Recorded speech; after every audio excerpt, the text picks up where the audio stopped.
An hour ago, I didn't know I would stand on this stage, so before you give your attention to me, I'd like you to give your attention to the person sitting next to you, to the person sitting behind you. You see, political circumstances have forced us to camouflage ourselves. We look pretty much like everybody else, but an event like this brings us out of the woodwork. This is your community. This is your affinity group. Whatever you need, somebody in this room knows how to get it. So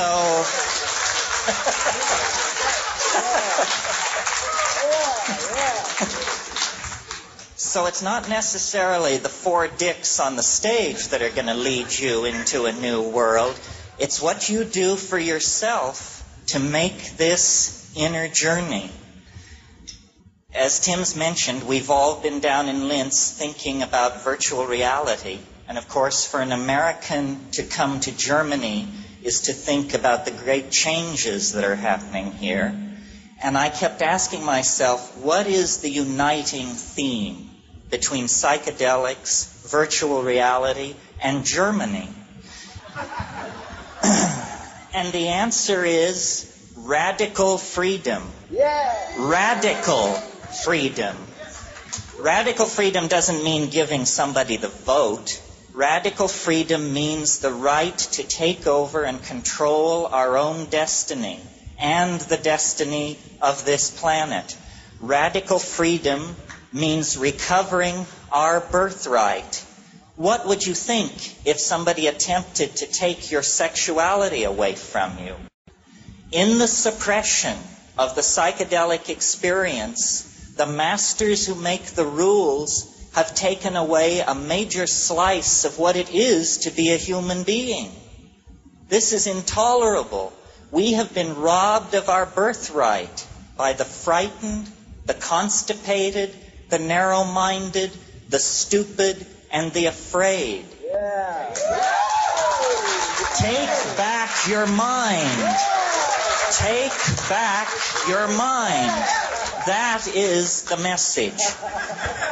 Now, the psychedelic experience is always criticized, irrelevant, narcissistic, self-indulgent. No, the psychedelic experience is the replay of human history in the individual mind. Right. If you don't know where you came from, you don't know who you are. Part of this movement into the future is a recapturing of the archaic, the ancient, the prehistorical. And Tim said it right. That's the Cro-Magnon religion of orgy, psychedelic ecstasy, and group sex. Well, how do we get from where we are to where we want to be? And why is it so difficult? Well, I think it's difficult because we have a lousy way of communicating. We communicate with words. Words are small mouth noises. Small mouth noises are a very low-grade channel of communication. What virtual reality holds out is the possibility that we can create a language where we see what we mean. If we could see what we mean, we would have a kind of telepathy. Anyway, the last point I want to make, because I think this is very important. We all talk about psychedelics, the impact on ourselves, the individual experience.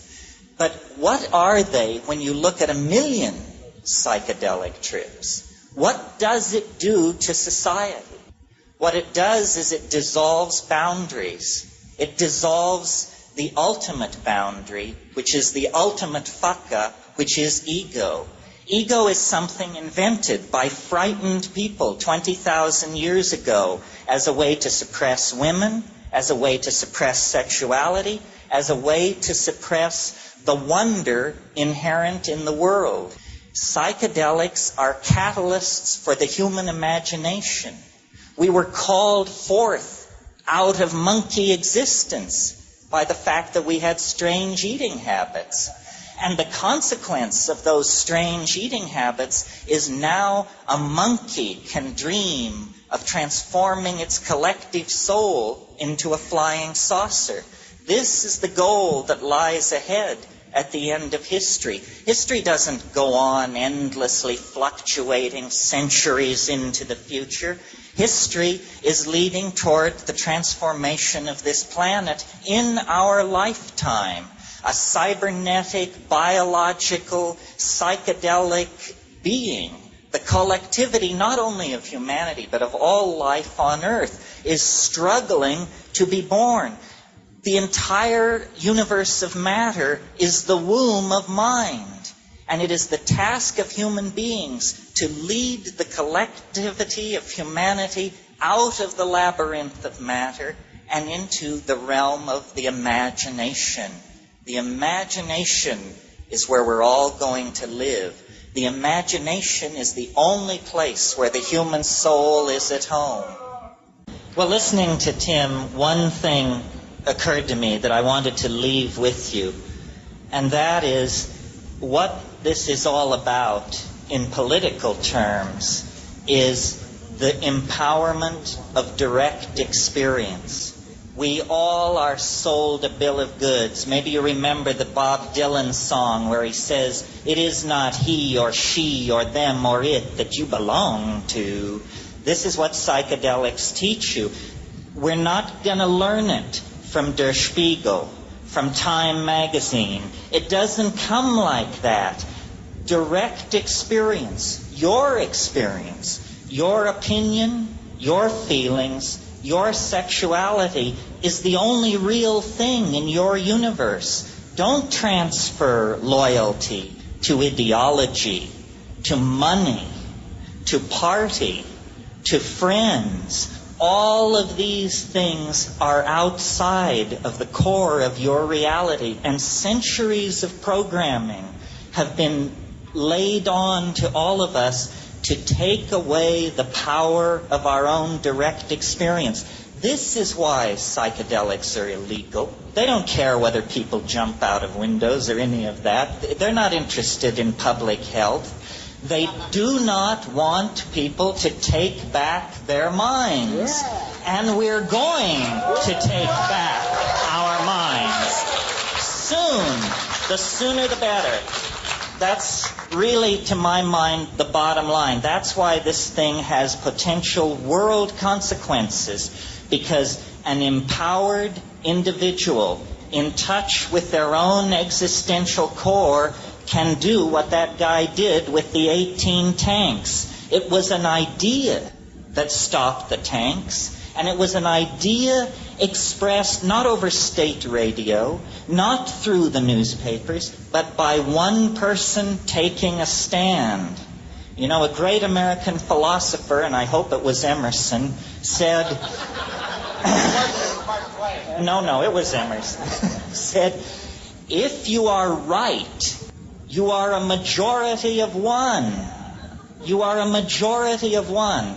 And this is what we all need to realize. We are responsible for ourselves, and we will set the agenda for the human future. The mushrooms once said to me, you must have a plan. If you don't have a plan, you will become part of somebody else's plan.